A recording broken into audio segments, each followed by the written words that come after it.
One more minute, guys. Today, I would like to discuss a little bit, should the prosecutor have a right to attend a parole hearing and fight against someone's release? I would say no. They had their case in a court of law 15, 20, 30 years ago. So, what would they have to come to a parole hearing for? There's nothing new to the case, or they didn't do their job at the time, and of course, I'm not going to admit to it.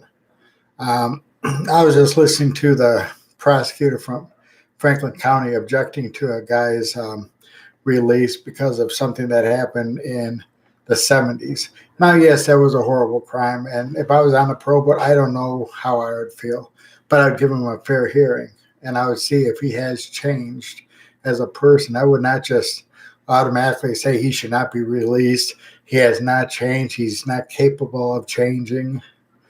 You know, if most of you remember the news story on me from News Channel 12 and from Cincinnati, they're saying that people don't change and people cannot change. That's just the ignorance of people that actually believe that God can't work in people's lives. But I have a real hard problem with prosecutors, even judges getting involved with a parole decision. The parole board is already corrupt enough. They're not releasing the people that they should be releasing. We see it time and time again. I have a friend that's been down 31 years or 32 years. A couple of years ago, he went up. They gave him 5 more years. He can't take any more programming. He had minor tickets, nothing of a serious nature, just like most people. They'll release, though, people with a more violence while they were locked up than they will other people, I noticed. But, then also I'm going to elaborate a little bit on block parole. They came after me recently, too, and I've been out almost 10 years. They are asking people to send letters against people's releases. That would make really no sense. None of those people know anything about the case except what they read.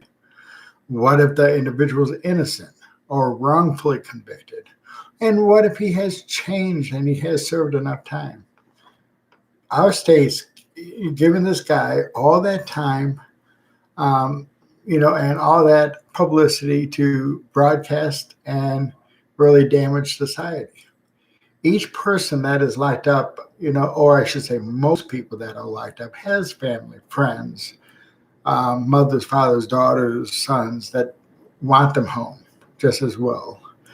And also the older our population gets, and our population is getting to be older and older. I think the oldest one right now in Ohio is 93 years old. They're going to lose their family, their support from the outside. But then these people that call themselves professionals within the state of Ohio especially, they were asking a 93-year-old, where is he going to work? Come on. And that's actually a true story in Ohio. That just made no sense. And then, we give all this power to the prosecutors to come back, and say, after they had their day in court and presented the whole case in court, they come back to a parole hearing and say, I don't think that guy should be released because of this and that. Well, this and that should have been presented in the courtroom, not at a parole hearing. We need to stop the prosecutors from attending the parole board hearings. We need to start replacing judges, like we have one in Franklin County that made a statement before, and I heard him, don't come in front of my courtroom if you committed this type of offense. So in other words, you're not going to get a fair hearing there. If you're innocent, you're going to be found guilty. And you're supposed to be innocent until proven guilty anyways in a court of law, but it's the opposite. And it's not just Ohio. If you look at a lot of these cases that are taking place nationwide, you don't have a chance. The news media convicts you before even the court date. And I have to say, I do agree with Donald Trump on one thing. They are fake news. They only will broadcast what will sell. They will broadcast when somebody can be teared down, but not lifted up. How many times have you seen in the last few years that the news media would come talk to a guy that was incarcerated for 30 years and say, "You did a great job. Look how this guy has changed." I have not seen that. But I have seen them going after people that's proven themselves that has been released. Folks, we got to start promoting. We need to start changing laws that we can get rid of some of these ideals that the state's doing, such as allowing prosecutors to present the whole case again. And then no appeal technically for the individual that's incarcerated unless if they have new evidence, at the court. But then they'll let the prosecutor there, not necessarily with new evidence, but will hinder his release. And the pro board, I would say, majority of the time does go along with the prosecutor. I only seen one, and that was a couple of years ago. I was at the pro board asked the prosecutor from Cuyahoga County,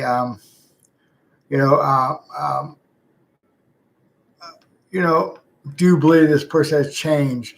And then she said no. Then they said, why do you believe this person has not changed? She danced around that whole question and could not answer it. And these are just examples. We who are incarcerated has lost our First Rights Amendment, pretty much. Most of you know Facebook banned me.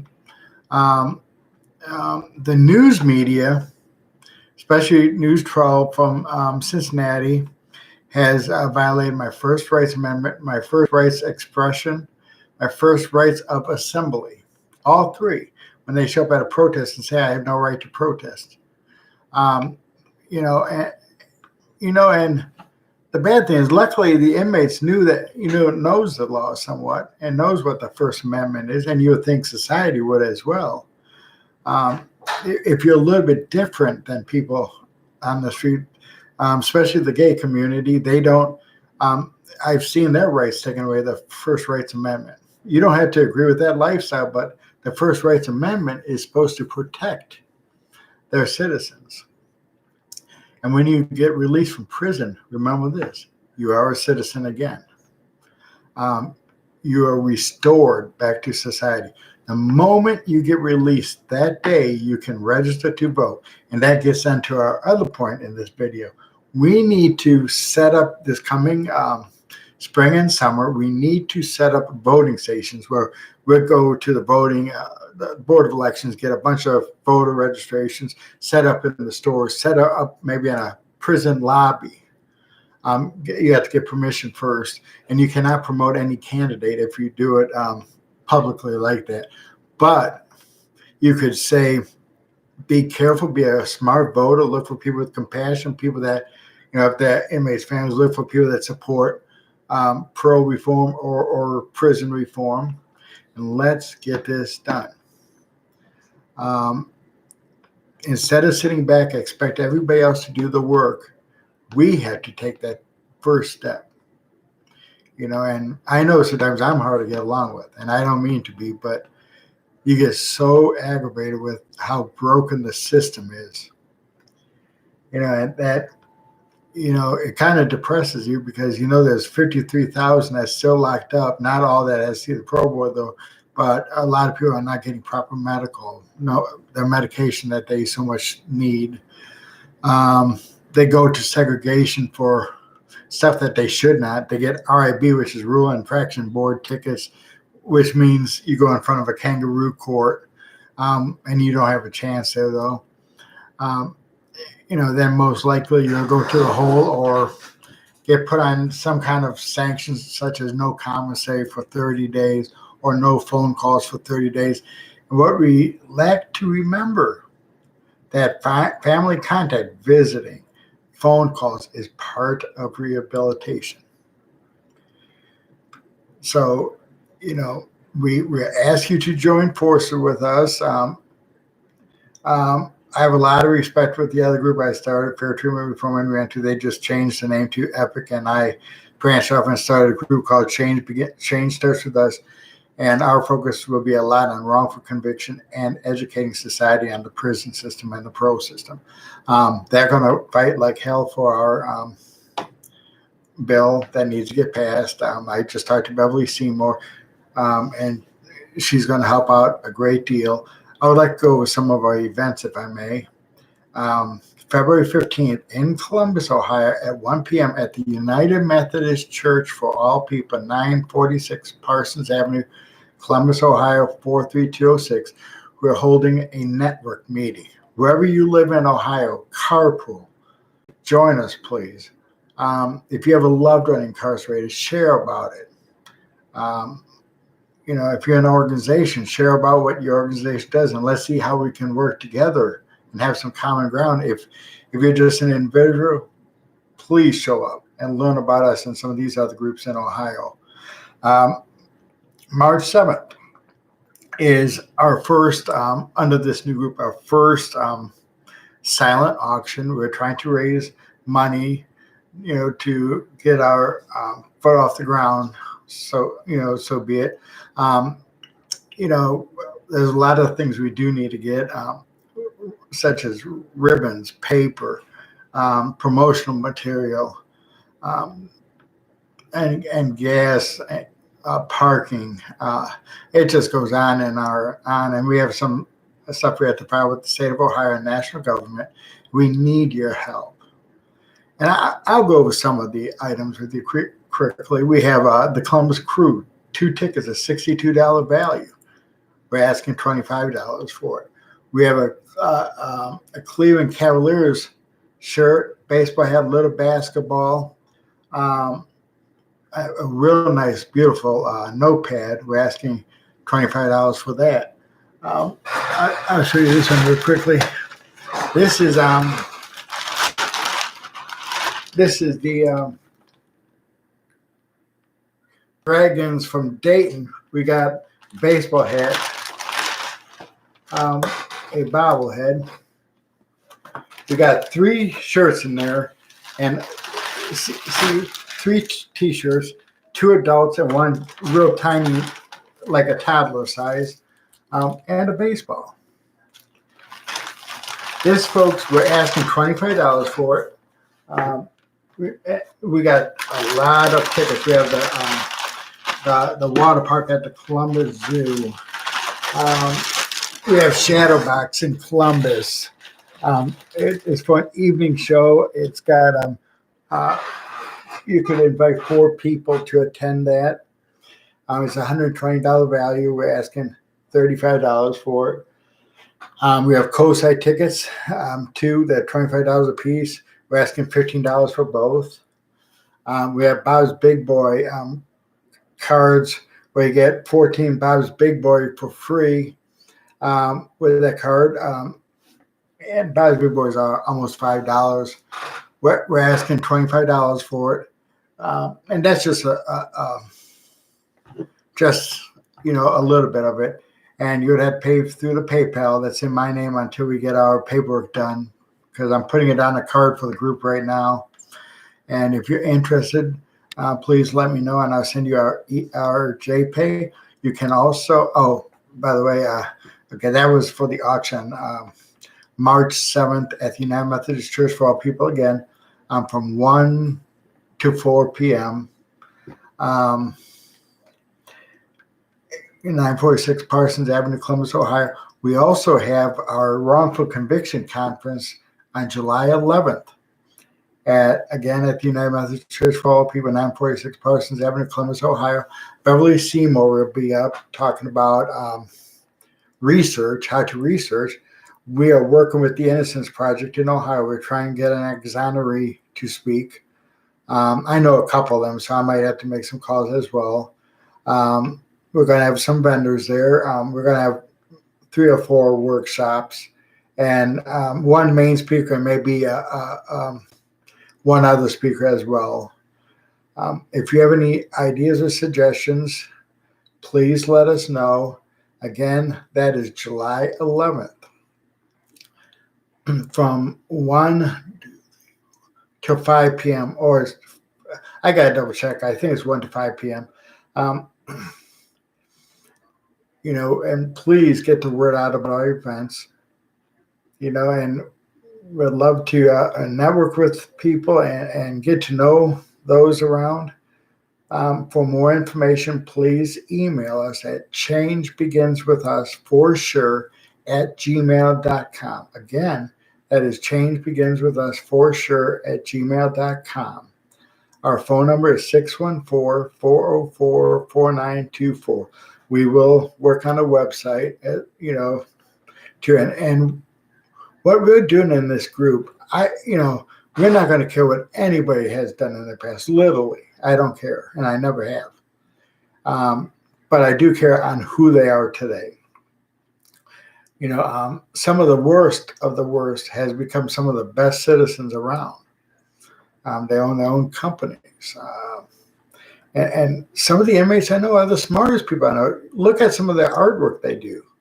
I remember when I was in college, I wanted to take an art class. So I signed up for an art class. Everybody's doing these real fancy drawings. And here I am doing a stick figure. I didn't last long in that class, but I couldn't draw a straight line. So I really had no business in art. But I did major in the sciences. So, folks, let's pull together and work together and branch out to others and let them know what we're all about, how much we need a system that is not broken, how much we need to get the system repaired through laws, through convincing people that things need to change, and that our loved ones and friends deserve another chance. Some of us taken more than 2 chances. Mine was 3. I'm not even going to get into on the stupid things I did. Most of you know, but it's just dreadful to see what's happening to these guys and seeing, their health deteriorate. My heart breaks for them. I get calls daily from inmates, and some of the things that's really happening to them, such as one institution, Chillicothe, is telling the guys, if you're down on life, you cannot work for maintenance. You cannot do this or that. So what are they supposed to do? You ask them to stay out of trouble. And some of them are great maintenance workers. And just because they have life does not mean they're not going to be released someday. All rights by law, they should. I shouldn't say by law, but if they're given, say, 15 to life, they should be released after the 15, as long as they don't commit any horrible crimes while they're locked up. And I'm not talking about dirty urines or fighting. Dirty urines wouldn't be a problem if staff didn't bring the dope in. And fighting, you're going to protect yourself. You're going to protect your belongings. So none of that should be used against an individual. Now, I could see if you commit murder in there or rape, yes, that I have no problem with. But let's show society how these people have changed and that we can make a difference in someone's life, including their families. So work with us, folks. We appreciate you. God bless you, and talk with you some other time.